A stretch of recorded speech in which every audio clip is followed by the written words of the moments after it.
You are listening to the second episode of the Barbell Notes Research Talk. This time, I sat down with Sergii Putsov to talk about the lifting ratios research we partnered up to carry out. The occasion was that we have done a preliminary analysis of the data we collected so far, and the findings are very promising. However, we need more data points for ensuring the validity of the results.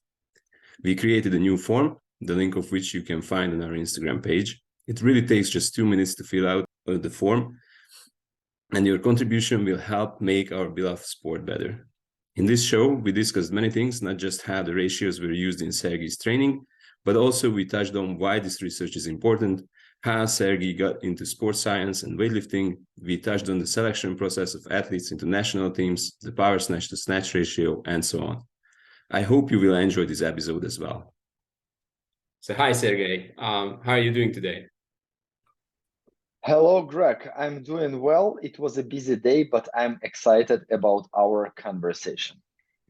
Yeah, so the topic today is lifting ratios and research around it. But before we go into that, just for those who might not be familiar with your name, could you please introduce yourself in a couple of sentences?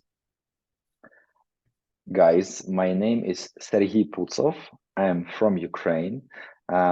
In my dark past, I was professional weightlifter of the national team level. I competed in weight class 94, and my best lifts in snatch was 165 kilos and clean and jerk 200. I was a few times national champion, and I did some international competition, but not too much because in my weight class at that time, it was very big competition rate. But anyway, I'm happy with my past weightlifting career.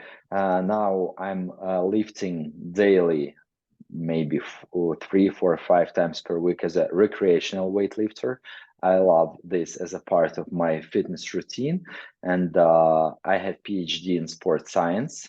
And actually now I combine in my full-time job 2 big projects. One of them is weightlifting programming with Alexei Tarakti. He's my business partner, and we do weightlifting seminars all over the world, as well as creating different weightlifting programs. And also in Ukraine, I have my own fitness club, which is called Discipline. And for my soul and passion, I always have some classes in the National University of Physical Education and Sport of Ukraine. I teach the fundamentals about the strength training. That's briefly about myself. Wow, very nice career. My first question would be, why did you start lifting? Like, just on a personal note, why was lifting your choice? I would say it wasn't my choice, it was my chance, because since 7 years old, I played big tennis. But as far as I lived in Kiev, in Ukraine, in like normal, regular district, and it was normal life out of the street, I didn't feel myself confident and safe being just a tennis player, because all the time when guys asked me, when I was 13, 15 years old, asked me if I have any nickelback or cigarettes, and I was afraid that they can hit me and I will be in trouble. That's why one day I asked my father permission to go to the gym, where I came with a few schoolmates. And here it was the coach. He was weightlifting coach in the regular strength gym, and he started to push me to do Olympic lifts. And I said that I don't want that shit, because I know that all weightlifters are short, and this sport doesn't make any sense. And he was, yeah, and he was wise enough as a teacher because he said, okay, no problem. If you don't want to do Olympic weightlifting, it's not a big deal. Let me teach you how to just do movements to be able to lift any heavy object. For example, if your mother asks you to help her at home to move sofa, you should do it as a educated person and not to hurt yourself. And we will do this as a small part of your bodybuilding training, and then you can do and feel free to do your stupid biceps curls. And that was a deal. I came 3 times per week, and he showed me how to do. Now I understand that he was trying to show me how to do clean pull, overhead squats, and so on and so I on. see. And then we started to play a little bit with snatch, and in our gym we had only one good bar. All other bars were old and rusted, and it was a deal in our gym that you can touch the better bar only if you are going to do Olympic lifts, and only if you are going to do it with a good form. I see. If you are not trying enough, go and lift rusty iron. So one day I remember when he said, like, do you want to try like a real snatch on the real bar? And I said yes, why not? Just for fun. I didn't have any motivation. And after this I started to feel that it's work for me. I like. And also after a few months he said, like, well, okay, in December we will have city competition, and all guys in our gym, like all, will participate, and only you, the one person who don't do this. Let's try. And I said yes. And occasionally I took the third place because in my weight class it was kids competition, definitely, for How 16 old you years old. were you then? 15 years old. 15. Yeah, and competition level was low, and I accidentally took third place. And then it was, I guess, on Saturday. And on Monday, when I came next Monday to the gym, he gave me my notebook, paper notebook, and said, "Okay, this is the plan for today. Let's go." Oh, so and was the plan then like only for a day or a week or No, how? it was just a plan for today, and it Oh, was. okay. I remember it was muscle snatch, power clean, and good mornings. He said because of the competition, we will do like Some simple things, but this is my gift for you, paper notebook, and this is the place where I will put you the task for the next session. And I was like, okay, and this is how it started. Okay. And then when do you decided that you want to do research? Like, obviously, you got into the sport, you got competitive.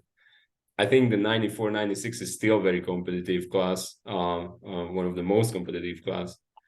Um, so when did you decide that you want to be a coach or and then you want to do research and pursue a PhD in the field? So regarding the profession, when I turned 16 or 17, 16, yes, and I was finishing my high school, it was a question where to go, and uh, life dream of my father was to put me in the military university in the intelligence specialty. So not 007, but something close enough. I don't know why, but he thought that this is a very good chance for me. But I said, like, on that time I was already youth national something, like medal winner, and I said I want to lift, and I love coaching. That's why my decision only will be exceptionally University of Sport. And I love the education about sports, so like I really loved it. I love the discipline about anatomy, physiology, biomechanics, all the theory of But did you sports. study That's that in like high school before you went to university? Or no. In school, I was the regular student, and we teach and we studied general discipline. And to enter okay. to the University of Sport, you had to pass exam in biology, chemistry, and I believe we did essay. So I had to Okay. know the specific subject, but all the sports related disciplines I study in university, and I love it very much. So I was kind of successful student. I participated in science club in university. So when I was graduated from the university proposed me as an opportunity to go to the master course, because if you are good enough, you're familiar with this experience. When you're good enough, you can get a scholarship for the university. Right. You can use it or you cannot. But if you don't have a scholarship, you have to pay. So I Yes. got the scholarship, and because on this period I understood that I love that stuff, I entered it in the same way I easily entered to the PhD course. And as far as since my master course, my supervisor was Professor Oleshko, it was only the question, what subject should we study or should we research for the PhD? And because this was, I entered a postgraduate course in 2004, and it was just the beginning of female Olympic weightlifting. He said that there is no any chance to get the most actual topic for us as to research female weightlifting programming, because it was actual from perspective that it was new to Olympic to Olympic Games, and because this topic was very speculative, just starting from the is it worth to do weightlifting for women. And I remember that every time when I did presentation on any conferences, no matter it was topic about the programming itself, periodization, arrangement of exercises, and so on, people and all professors asked me only one question, like, and do you think it's good for women to lift the bar? So I said, guys, my presentation was not about is it good or bad. Let's speak about the training. They said, but for girls lifting the bar, it's like stupid stuff. What do you think about this? You do researches. So, and that was how I jumped into the science. Right. I mean, it's really funny because it for most people, what comes with females lifting is that, oh, they're gonna get bulky or it's not feminine or something. But I mean, it's kind of like a stereotype thinking, which is I mean, too superficial. Anyhow, You so you know, mentioned Oleshko. Sorry, just go ahead. yeah, it's like same stereotype for all of us who teach Olympic weightlifting, that still a lot of strength and conditioning coaches avoiding Olympic lifts and the specific training of their athletes. This is what we are trying to fight now. Right. Yeah. So you mentioned that Oleshko, Professor Oleshko was your supervisor. And just for those who might not know, this is the very same Oleshko who is the co-author of I think one of the most popular books about weightlifting training, the managing the training of Olympic weightlifters. And that's is exactly that's why I contacted you, because I saw that you published together with him, and I had this idea about researching and validating the lifting ratios that we can find in Oleshko's book, and exactly because back in because the original publication I think is the 82 or yes. so. So there was no female weightlifting, just like you mentioned. I think they started lifting in 92, and then I'm not sure. I mean, that was maybe the first Olympic competition. Anyhow, so jumping into the lifting ratios, what's their use in training, and what is their role in governing high seed? That might be a too general question, but I believe that these numbers are still good and actual in programming as for experienced coaches, same as for beginners and for the athletes itself, because um, you know, like where no matter that weightlifting is developing over 100 years, no one's sure what is right, what is incorrect. Yes, we are still looking for the best training model to build the champions, and we know that we have different schools and different approaches to the training, and that is why knowing these numbers and have understanding that these numbers are still valuable through the years, it's a good like orientation for us when we program on what we should rely. So I believe that when you have any models in distribution of the volume or in the percentage of the exercises, it will be valuable for you how to develop your programming path, because no one will tell you for sure that you need to do this weight or that weight, and for 100% your student will be Olympic champion. There is no answer how, but because we have this border and this understanding, it will help make our training process more precise and less dangerous for our students. I believe like this. And how was it used in your training? Do you remember, you mentioned to me earlier when we discussed this that coaches had to send a report to the federation for the selection process of the athlete who goes to which competition internationally or nationally. So was it used there or So first of elsewhere? all, since my childhood, my coach always give me the well-known number, I believe, for all weightlifters and most CrossFitters about the relation of power snatch and snatch. For us, it was always the rule and one of the tests that we do often, because my coach, he was a big fan of power snatch.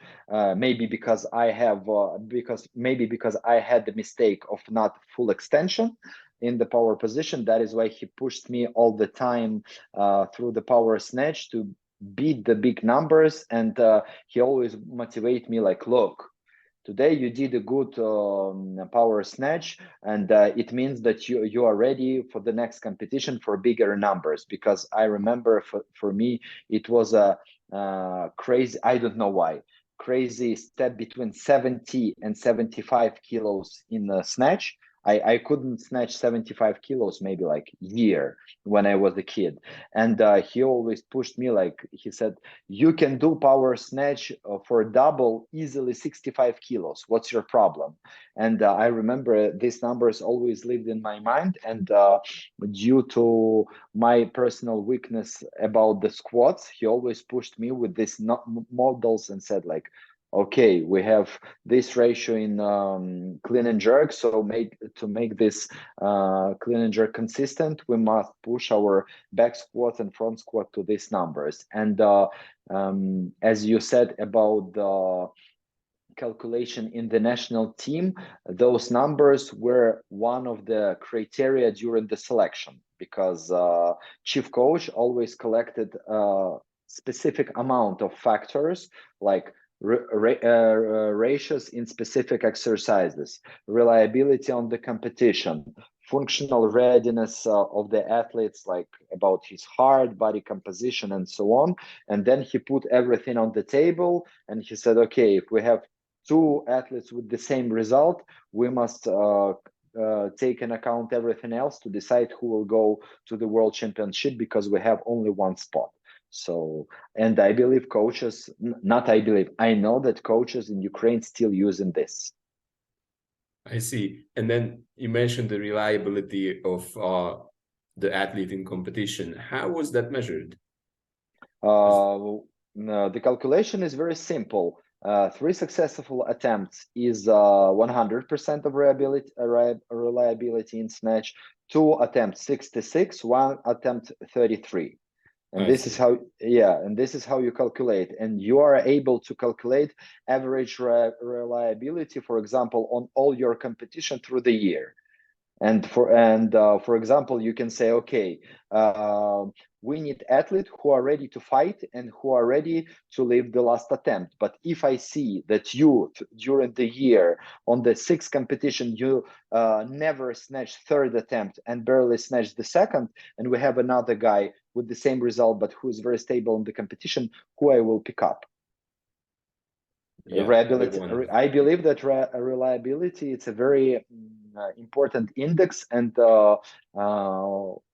our chief coach Petro Alayev, who was actually the coach of Viktor Sots, he always told us that competition with less than 4 successful attempts, it's a bad competition. He always told us that national team members have no right to lift less than 4 attempts. So like 4 successful attempts, it's 100% requirement on international competition. Third attempts maybe, but you have to do 4 at least. Yeah, I guess because you have to push your boundaries. So ideally, on the third attempt, you go for something you never tried before. If you always do 6, I just read a note about this on Facebook. I think, I think it was Bob Takano posting about this, that you don't want to be always 6 for 6, because that if you are always 6 for 6, that might mean that you not necessarily push your boundaries. So 4 attempts seems like reasonable. Yeah. My coach always teach me, we have like a tradition in Olympic in the like approach how to select opener. He always say that first attempt, and I'm telling you, and I feel like memories from my past. He always taught us that first attempt you do for the team. So it means you should be wise enough to pick up the weight which will be stable, so you will not kick your team off. So first attempt always for the team. The next one is the best one, and the third is your PR attempt. Right. That makes sense. Absolutely. So you mentioned that you did and you sent me over a dissertation on female weightlifting. What did you find in relation to the ratios, and what did you find that's special for females? If you could just give a gist of that. I would say that everything that I found was I don't know how to say it correct in English, was confirmed by the normal physiology of the women, that usually they are able to have more workout capabilities, so they're able to use they are able to use more volume than men.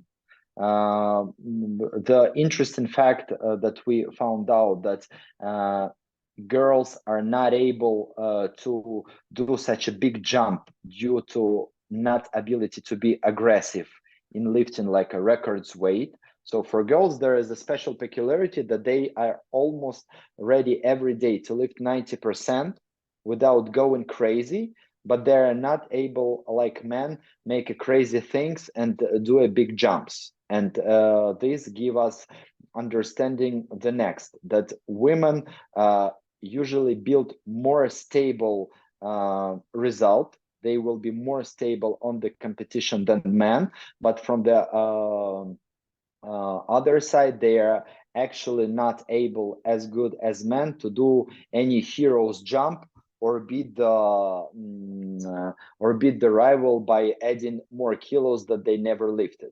So girls are more predictable, I would say. And if we say about general competitive approach for the chief coach, who need to understand the situation, it's way better than, for example, training super talented weightlifter, for example, like Carlos Nazar, who can from Bulgaria, young lifter, who can lift world records easily on the competition and then bombed out in snatch, but set world record in clean and jerk. He is amazing guy, and I'm sure that he will show his records even more. But because he is a boy and he is focused on adrenaline and aggressivity, it can be amazing performance, but also we should be ready that it can be a zero mark. With girls, Right. it's way more rare, and that is why I would say that training process and training and performance of female weightlifters, it's more predictable. It's like very briefly. Right, right. And then back to the ratios. Did you find something special for them, or it was just confirming what uh, was already on the table in terms of like what should be the power snatch to the snatch relation, how much of their squat they should be snatching, or anything like that?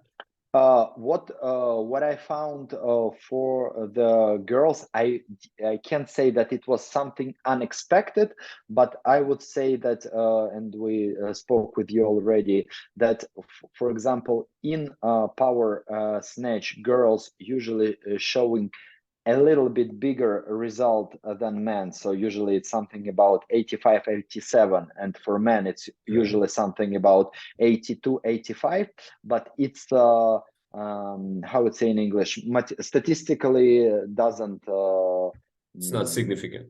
yeah, it's not significant, but it's true that usually girls can lift more. And usually for girls, especially in clean and jerk, they are able to lift a little bit more in clean separately and in jerk than together, because for boys very often they are able to set records on the competition which a little bit more than separate achievements, but also it's not significant, it's just an observation. So in general, the only thing that we can conclude about female training, that they are able to perform bigger volume because the size of athletes less, the body mass is less, so they spend less time for the recovery. Also because anatomical peculiarities, girls are more flexible. They usually have in general shorter height, so center of the balance are low, and this is also one of the reason why they are able to do bigger lower load, because energy expenditure is less. But it's the normal laws that we can find in any other weightlifting in any other sports. Right. And yes, we talked about this before, and indeed, what we found is that the power snatch is higher, although for the samples that we had so far, it's higher for the men as well. I'm not sure if that's because of the number of the participants that we had is too low compared to what Oleshko reported, because as far as I remember, he reported something like close to 500 data points from the athletes. So how was he able to gather that much that many athletes information? My answer, so for the question number two, that we have now high numbers, I can assume, it's just my assumption, that since the 1980s, the technique development is moved much further, because on the era of that period, as we remember, the common technique and power position was, for the snatch was mid thigh. Yes, and the power position in the hip crease that common for everybody now, almost for everybody. It started since the era of the Interesting. Pisarenko and Zakharevich. Yes, that is why probably the efficiency of technique also grew up.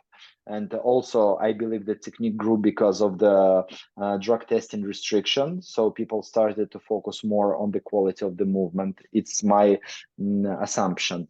And regarding your question about the collecting the data, in the period of USSR era, let's say only in Ukraine, which was on that period the part of the USSR. But if we speak only about the Ukraine, we had 25 regions in Ukraine, and every region had its own team.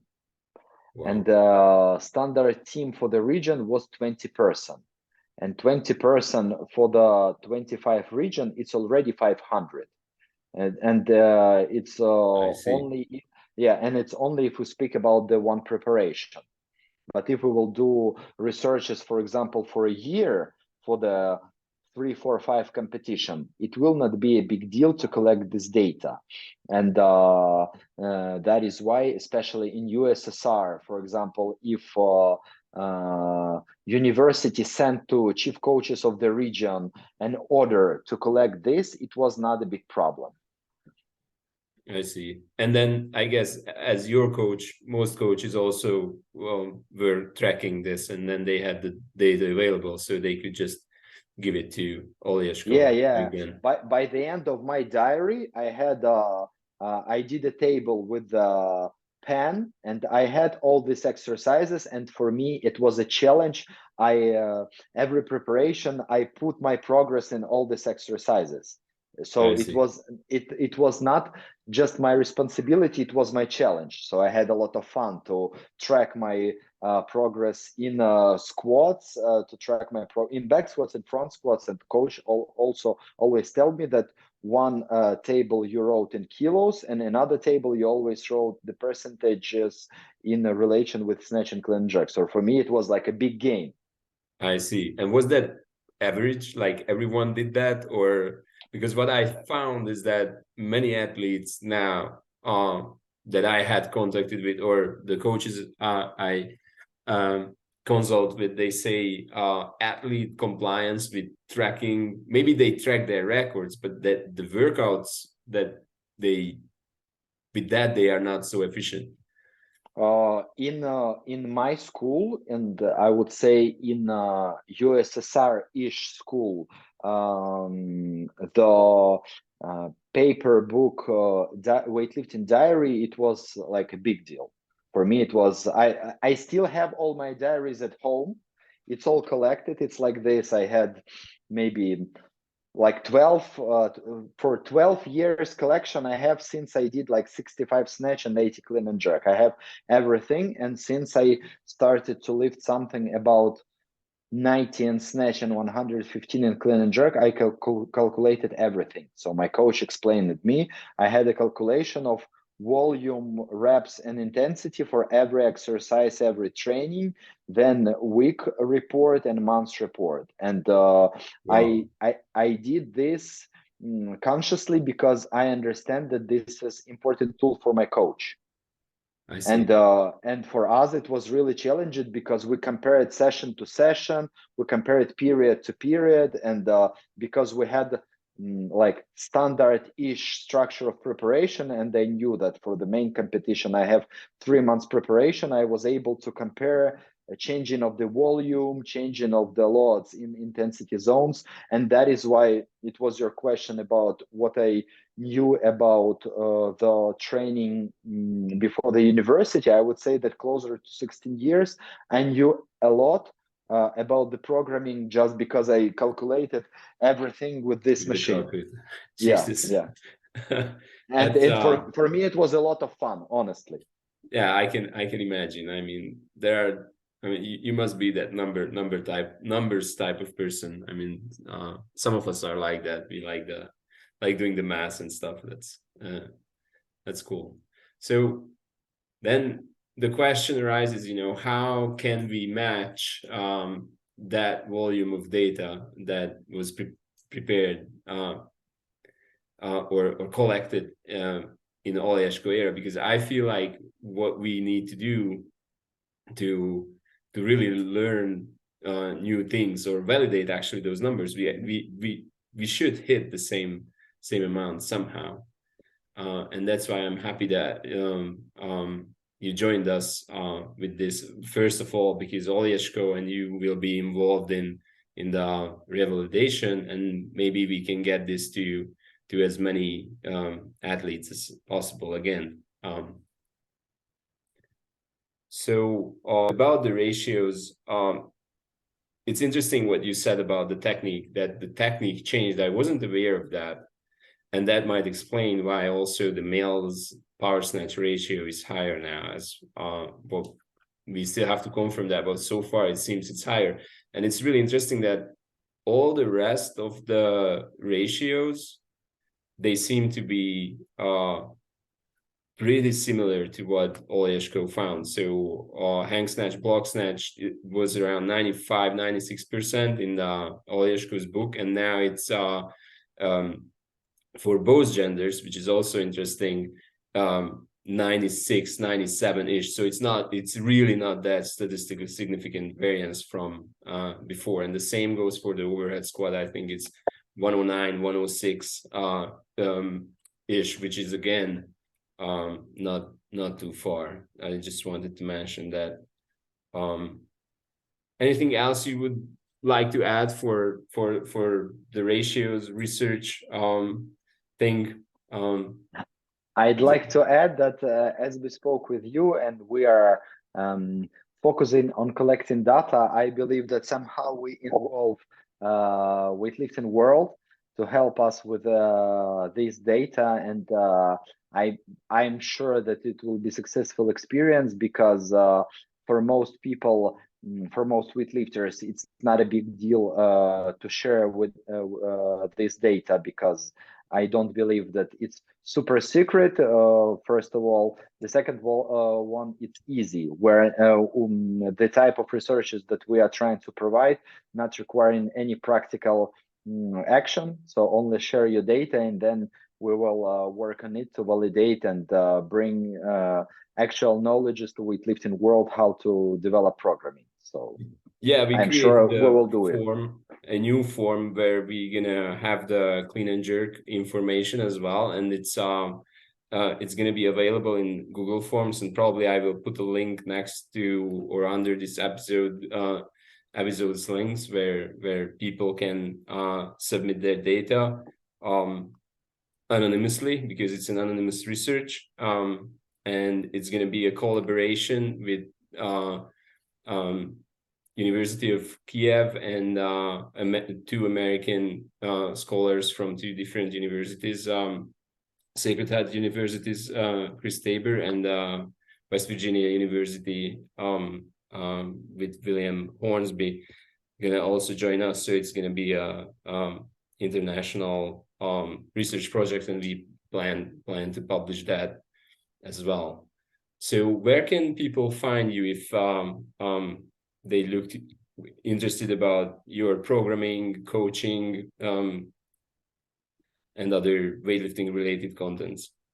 Guys, you're very welcome to visit our website, which is very famous with the name and simple. It's tarakti.com, where you can find a lot of, first of all, free content related to the programming. We have a huge blog now. It's over 500 articles, and we updated it almost 2-3 times per week.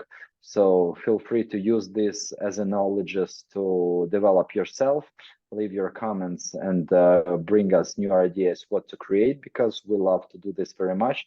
And on this website, you will find as well a lot of training programs, mostly related to the Olympic weightlifting, but as well for general strength training and CrossFit. My personal Instagram is Putsoff, Putsov. It's easy to find in Instagram, and feel free to contact. We always say with my buddy Alexei Tarakti, so we are open to any communication, and the people who contacted me always know that I'm trying to respond as far as possible, and help with the Olympic weightlifting wherever we can, starting from the beginners and up to communication with the national team coaches. We love this, because our mission is to make weightlifting better. Well, that's best note to finish the podcast. Thank you, Sergei, for your availability, and then talk to you later. Thank you, Gergo. Thank you very much, guys. Hug.